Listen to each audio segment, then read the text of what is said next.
Hi everyone, my name is Leanne and today we are doing an Irish book haul.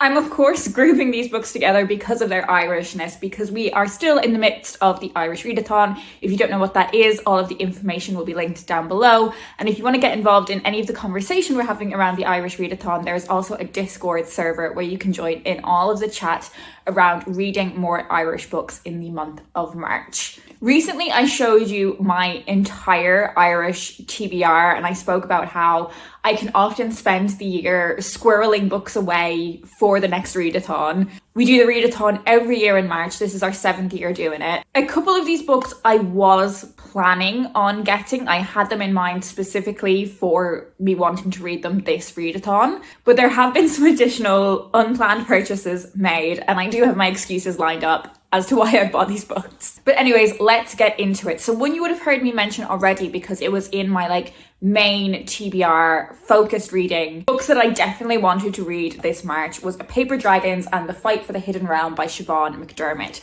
So this is a middle grade fantasy book that is really inspired by Chinese mythology. The author is Chinese Irish. In this book, we are following a 12-year-old girl who has always been a bit of an outcast until she is brought to this kind of very special underwater school that offers her the chance to become immortal and finally belong to something. So there are battles and challenges and trials, but also a mysterious dark force at play, and the kids who are not passing the trials are disappearing. So I am just over 100 pages into this now. I'm hoping I'm going to finish it before I go on holiday in literal days. By the time you're seeing this video, I might already be on holiday. This was a Waterstones book of the month in February, and it has these gorgeous jellyfish sprayed edges, which I'm obsessed with. But this is one that I had specifically in my mind that I wanted to pick up for the readathon this year. And the same goes for Black and Irish, Legends, Trailblazers and Everyday Heroes by Leon Diop and Brianna Fitzsimmons, with illustrations by Jessica Louis. So this is one of those non-fiction books that are targeted towards younger readers to introduce them to key figures in a particular area. So I think the book that kind of started this off in a big way was something like Goodnight Stories for Rebel Girls. And there have been lots of other books that have taken a look at,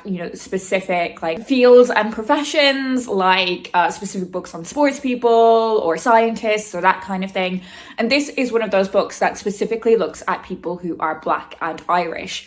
And the ways that the people included in this book identify as part of that label really varies. And it was great to see that breadth of representation. I think a lot of people look at Ireland as this kind of very welcoming utopia. And I mean, kind of our motto as a country is Céad Míle Fáilte, which is 100,000 welcomes. And in many ways, Ireland can be like that. People can be really friendly and welcoming, but I think that kind of reputation is often used to gloss over real problems of prejudice and racism that there are in Ireland. There's lots of different figures in this book that have had different pathways in life, different careers. There's people that were kind of trailblazing for Black Irish people 60, 70 years ago, but also people in the really early stages of their careers. And I love that there is a book that is elevating those experiences. And it's so important for young people to be able to see people who are like them trailblazing. And actually one of the people that is included in that book is Emma Dabirian. I picked up Disobedient Bodies. So I've read both of Emma's previous books, Don't Touch My Hair and What White People Can Do Next. So I think the author wrote this book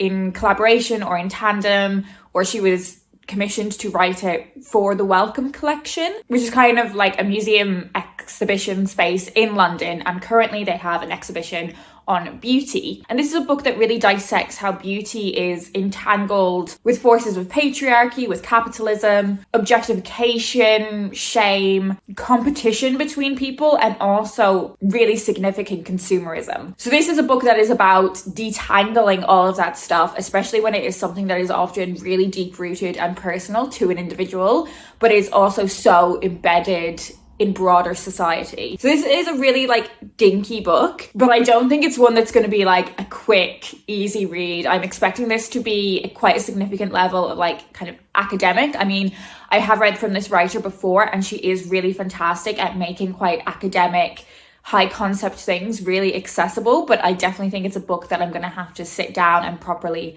spend time with to fully get as much out of it as I can. I don't normally haul books that are books that I have like a work relationship with, that are published by the place that I work, because especially if I haven't fully read them yet, I can definitely go into like pitching mode with them, and that's something that I try to keep off the channel. I will definitely like wrap up books that I've read for work, because I do want this channel to be like a reading diary for me, and I want to have a record of everything that I've read in a month. And also I feel like I can be a bit more thoughtful if I have already read it, as opposed to when I'm hauling it. And if I'm hauling it, I will just go into like pitching mode. But because it is the Irish Readathon, I did quickly want to mention that I got my proof of The Dagger and the Flame by Catherine Doyle, which is her big romantasy book that is coming out in September. I was thinking about reading this one on holiday, but I'm probably not going to bring my proof with me. I probably just will get a PDF on my Kindle. And I picked up another book from Catherine Doyle. I read the first book in her Blood for Blood series a couple of weekends ago, and that was called Vendetta. And I literally read it in like a couple of sittings, and I thought it was brilliant. So I immediately went and bought a copy of the second book in the series, Inferno. So these are mafia romances, and I've never read a mafia romance before, so I didn't really know what to expect. Turns out I loved it. So we are following a girl named Sophie. In the first book, her dad has been sent to prison for murder, and it's definitely clear that Sophie doesn't have a full sense of what's gone on there. And as she's trying to kind of get on with her life, a new family move in. There are 5 brothers in this family, and she strikes up a connection with one of these brothers in particular. But when she discovers that they are part of the Falcone family, that budding relationship becomes a lot more complicated. As I said, I completely loved Vendetta, so I immediately had to go and pick up the second book. Also, lots of people, when they saw I was reading Vendetta, were like, oh my god, it gets even better in the second book. So this was like an unplanned purchase for the Irish Readathon, but it was like, I read an amazing book and immediately had to get the next one in the series. A similar but slightly different experience. I picked up a copy of Lucy Sullivan is Getting Married by Marian Keyes. Now you will know that I already have a couple of Marian Keyes books on my shelves, and I'm trying to implement this rule where if I have 2 unread books by the same author, I cannot be getting another one. And I decided to break that rule because I read Rachel's Holiday, which was incredible, and I immediately just wanted to pick up another Marian Keyes book. So I went and had a look at Marian Keyes' bibliography and had a look at all of her books from like earliest publication to most recent publication.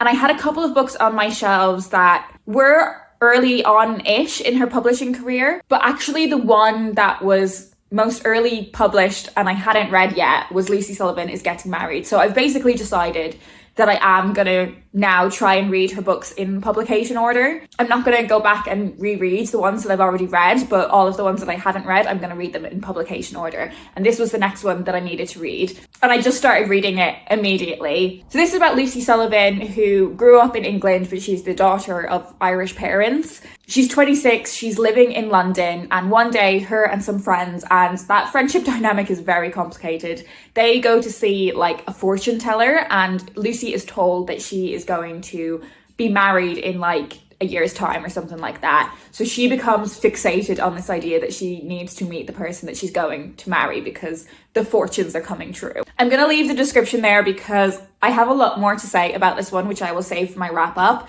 I am 460 pages in, so I think I've got maybe like, I don't know, I've got like a chunk to go. But I am so impressed with myself for reading 2 big chunky books in the month. And then 2 more unplanned purchases. So for World Book Day, we had a like dress up costume competition in our office. I dressed up as Nikki Maxwell from the Door Diaries series.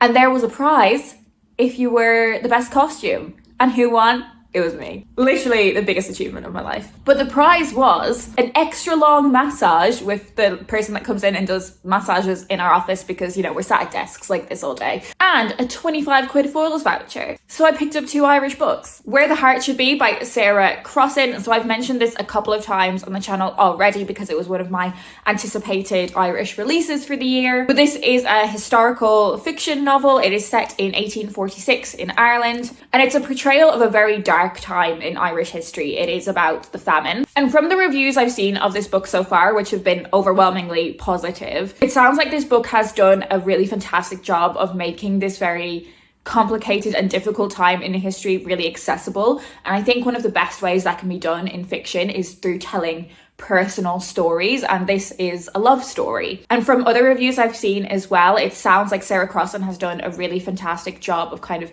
debunking a lot of stuff that people say around the famine that just isn't quite accurate. So I have very high hopes for this one. I think it's going to be fantastic. And the final book I read was one that wasn't even on my radar until I spotted it in a bookshop a couple of weeks ago. So when I was planning on spending my Falls voucher, I was then like, yes, that's the book that I want to get. And that was The Mess We're In by Annie McManus. So you may know this author from some of her kind of music, radio, DJ work. She might be better known to you as Annie Mac. But this is set at the turn of the millennium. It's about a young woman named Orla who at the turn of the millennium, she leaves Ireland, moves to London with aspirations of becoming a musician. Orla really wants to make music, but she hasn't cracked into it yet. She's juggling jobs to keep herself afloat, and she's also partying all the time. Meanwhile, back in Ireland, her family situation is becoming very complicated. Her parents' relationship is not functioning, and her mother and her sister are drinking too much. So there's a lot of complicated family dynamics going on there. It seems like Orla's dreams aren't going anywhere. Meanwhile, the band that she lives with, things are really starting to move for them, which is obviously really difficult for Orla and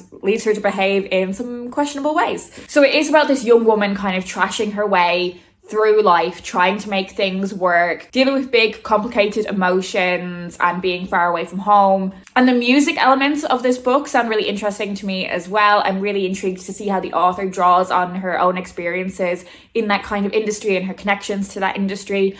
I have a feeling that if you like Daisy Jones and the Six, which I absolutely did, you might like this one. So once I've read this, I will report back and tell you if that instinct is accurate. I think this is one that I might take on holiday with me because I think it's one that I'm absolutely gonna love. So that's it. They are all of the Irish books that I've hauled recently. Do leave me a comment down below and let me know if you've read any of these and let me know what you thought of them. I do think a few of these I will get read before the end of the month, so you will hear more thoughts from me in my wrap up. But I am also aware that there are books that are already on my shelf that I spoke about the other day that I probably should be reading because they've been on my TBR a little bit longer.